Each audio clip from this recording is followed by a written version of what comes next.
Prayers to the Metcalf family.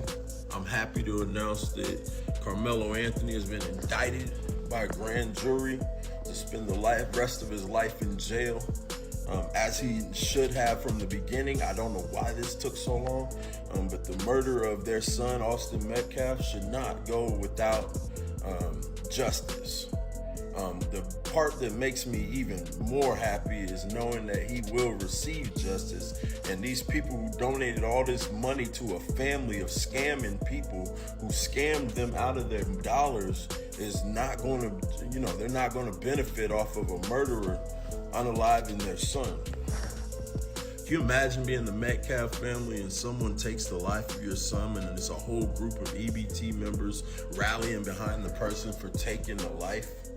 I'm happy to announce that the grand jury did the right thing and justice will prevail. That's the benefit of being in America. The justice system, justice always prevails at the end of the day. Salute to the Metcalf family. I'm praying for your strength. Carmelo's story just keeps spiraling into darker territory. What started as whispers online has now turned into a storm of threats, intimidation, and public meltdowns that are being captured on live streams for the whole world to see. His circle of friends, his so-called supporters, and even his closest family members are now being accused of pushing people too far. And when I say too far, I mean threatening the lives of innocent people, including young students who were only witnesses to a tragic crime. So, let's take it slow and break this down piece by piece. Because once you understand the bigger picture, you'll see just how serious and disturbing this entire situation has become. The death threats against Sarah Fields. It all begins with Sarah Fields, a journalist who has been digging deep into Carmelo's case. If you've been following along, you already know that Sarah is one of the few people online willing to pull back the curtain and reveal what's happening behind closed doors. Good morning, Dominique Alexanders, brothers and sisters, communities, family, and friends. We gather here today not just as individuals, but as people bound together by the history, by the struggle, by the unshakable promise that justice belongs to us all.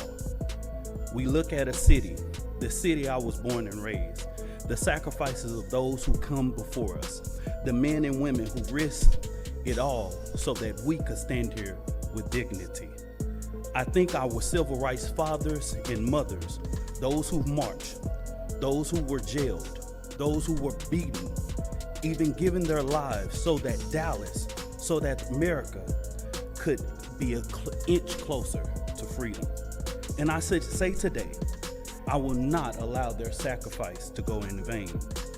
Because while most people are showing their true colors in this moment, while the Trump administration in Washington embraces division, hatred, and bigotry, here in Dallas, some would dare to follow suit. Some would dare strip away the critical progress, dismantle oversight, cut programs that serve vulnerable, and call it fiscal responsibility. Let me be clear, I refuse to allow the city of Dallas to fall to tyranny. I refuse to allow my ancestors to be dishonored on my watch. When I come after most vulnerable communities, you are coming after us all. When you try to cut programs that welcome immigrants, that provide affordable housing, that bring oversight and accountability into policing, you are not just cutting a line in a budget, you are cutting the heart of justice itself. And yet at the same time, we are told that there is money for policing, always pumping into budget that never face true audits, never face accountability that taxpayers demanded. I am not here to talk about officer salary, pension, healthcare. I am talking about the unchecked access and mismanagement of the police system that collapsed again and again. And still, leaders give more and no questions. We see it. We see the foolishness, the hidden agendas, the backdoor deals, the so-called moderates showing true colors, and tell you, we are not falling for any of it. The people of Dallas is awake. We are alert. We are mobilized. The Next Generation Action Network will not stop. We will not stand silent. We will not sit back while progress is dismantled. We will march. We will organize. We will raise our voices until the echoes of the corners of this city.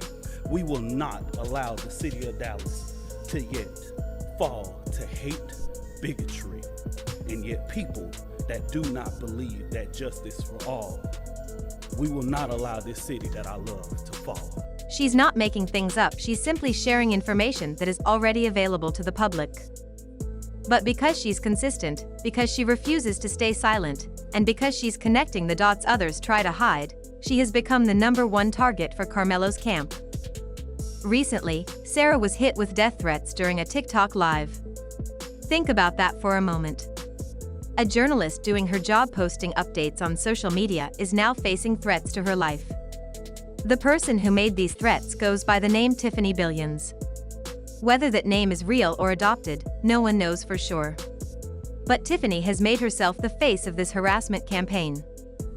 She and another controversial figure, Charleston White, are the ones trying to tear down Sarah Fields piece by piece. And here's the wild part, Sarah just gave birth to a newborn days ago. She's balancing motherhood, her career, and now the stress of being targeted. Instead of respecting her privacy during this vulnerable time, Carmelo's supporters are piling on with threats and intimidation. How witnesses are being intimidated. The heart of this case is about what happened during a stabbing. There were high school students present that night, kids who had no role in the violence. They were just there. But now, because they are witnesses, their lives have been flipped upside down. Their testimony is crucial, yet instead of protecting them, Carmelo's team has been accused of doing the exact opposite. Through legal channels, Carmelo's attorney gained access to the witnesses' names. Normally, that kind of information is kept private to ensure the safety of minors. But according to reports, as soon as Carmelo and his father Drew got hold of those names, they were passed around like gossip. Suddenly, private details were being whispered in circles that had no right to know. Now, these kids are being doxxed. Their personal information, things like their school, their families, their locations, are being posted online. They're being mocked, harassed, and pressured not to testify. Imagine being 16 or 17 years old, just trying to survive high school, and suddenly the internet is calling you out by name because you happen to witness a violent crime. That is the nightmare these students are living right now. Tiffany's threat to Sarah Fields. But it doesn't stop there. During one of her live streams, Tiffany went as far as quoting Tupac, saying, "I'm not a killer, but don't push me." To anyone listening, the message was clear, she was threatening Sarah's life. She was saying that if Sarah continued to share information, something deadly could happen. Sarah's lawyer quickly stepped in, saying they would not be intimidated. In fact, the lawyer even posted online, saying threats like these would be used against Tiffany in court. That means a lawsuit is already in the works. Sarah's legal team is confident, reminding everyone that both Sarah and her lawyer are military veterans. They've seen real combat. They know what real danger looks like, and they won't be bullied by online threats.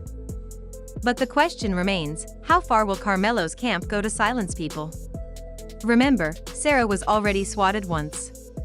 Police were called to her home under false pretenses, which not only put her in danger but may have contributed to the stress that sent her into labor early.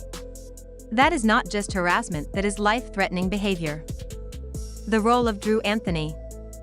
Let's talk about Drew Anthony, Carmelo's father and lifelong best friend to another insider, Mark Anthony.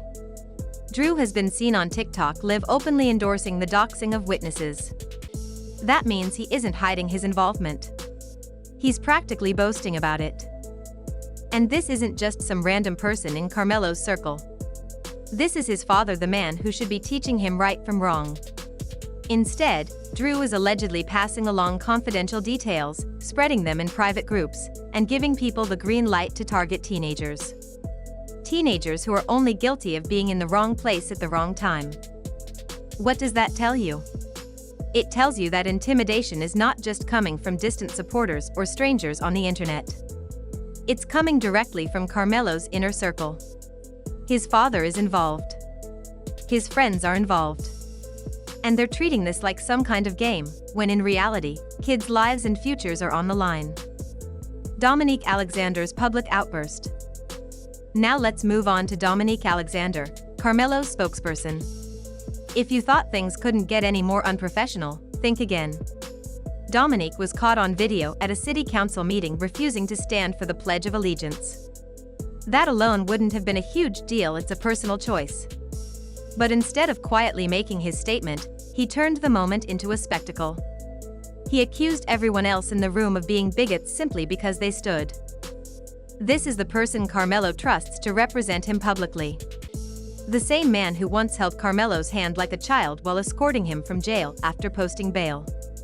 Instead of looking like a strong mentor, Dominique looked like someone babysitting a lost teenager. In that moment, he didn't just make Carmelo appear weak, he practically painted a target on his back for everyone watching. Prisoners, critics, and even casual onlookers saw Carmelo as vulnerable, submissive, and easy to manipulate. And all of that was because of how his so-called spokesperson handled the situation. Why this all matters? If you take a step back and look at everything together, it paints a disturbing picture. On one hand, you have Carmelo's team publicly denying wrongdoing, insisting they are victims of unfair judgment. On the other hand, you have his closest allies openly threatening journalists, intimidating witnesses, and making reckless statements on camera. Sarah Fields is doing nothing more than her job, yet she is being hunted online. Teenagers who witnessed a tragedy are being exposed and harassed instead of protected. And Carmelo's spokesperson is so reckless that he's turning public meetings into circus acts. What does this show us? It shows us that Carmelo isn't surrounded by people who want justice. He's surrounded by people who thrive on chaos. Instead of clearing his name the right way, they are dragging him deeper into controversy. The bigger problem. This isn't just about one case anymore. This is about power, influence, and how far some people will go to silence voices they don't like. Threatening a journalist is not just an attack on Sarah, it's an attack on free speech. Harassing young witnesses isn't just bullying, it's obstruction of justice. And publicly humiliating yourself in front of city leaders isn't just foolish, it weakens Carmelo's entire defense. The saddest part is that Carmelo himself may not even realize how much damage is being done in his name. Every reckless live stream, every threat, every outburst is making his situation worse. If his team truly cared about him, they would stop fanning the flames. But instead, they seem addicted to the drama. Final thoughts. So, here's where we stand. Sarah Fields continues to report the truth despite being targeted. High school students who should be studying for exams are instead living in fear because they dared to witness reality. And Carmelo's so-called supporters are only digging a deeper hole. At this point, the story is no longer just about Carmelo Anthony. It's about the dangerous culture of intimidation surrounding him. A culture that values loyalty to one man over the safety of children. A culture that treats threats like entertainment. A culture that is putting innocent lives at risk. And as more videos and live streams surface, it's becoming harder and harder to deny the truth. And here's the truth, my friends, this whole situation is falling apart, not because outsiders are against Carmelo, but because of the very people standing beside him. His circle is cracking from the inside. The city that Dominique claims to love is slipping through his fingers, and the world is watching every single misstep. Think about it. We've seen Dominique Alexander struggle to even say his own name properly in a speech filled with errors. We've seen him refuse to stand for the Pledge of Allegiance, only to turn around and preach about loving his community. We've seen him point fingers, deflect blame, and cry patriotism while tearing down the very symbols of unity he claims to protect. That's not leadership, that's confusion. And then there's Drew Anthony, a man with active warrants, hiding in plain sight while his son's case grows heavier by the day. Instead of stepping up, he's passing along sensitive information, exposing witnesses, and putting young lives in danger. What kind of example is that? How can anyone respect a father who pushes his own son deeper into chaos rather than guiding him out? So, where does this leave Carmelo? Surrounded by noise, surrounded by chaos, surrounded by people who care more about protecting themselves than saving him. The truth is, his camp is their own worst enemy. Every live stream, every threat, every reckless word, it all adds weight to the case against him. And that's why I need to ask you, what do you think happens next? Will Carmelo finally see that the people closest to him are destroying his chances at freedom? Or will he keep falling with them, one mistake at a time? Drop your thoughts below, because this story is far from over.